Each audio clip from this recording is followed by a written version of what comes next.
अस्सलाम वालेकुम। Land sliding का आपने सुना होगा नॉर्दर्न एरियाज़ का। कभी आप बिलीव कर सकते हैं कराची में भी लैंड स्लाइडिंग होती है?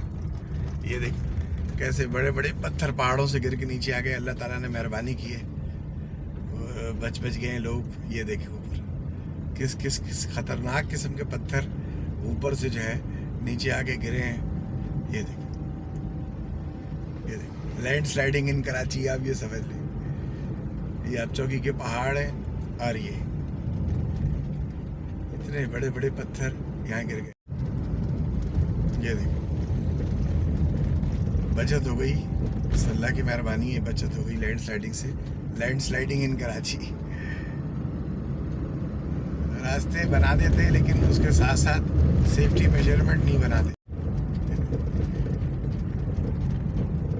अब सोचेंगे खुदा न खास्ता ये पत्थर अगर किसी भी गिर जाए तो क्या हाल। देखें इतने बड़े बड़े पत्थर, ये लैंड स्लाइडिंग हुई है। अल्लाह ताला सबको महफूज करे। ये लैंड स्लाइडिंग देखिए सारी।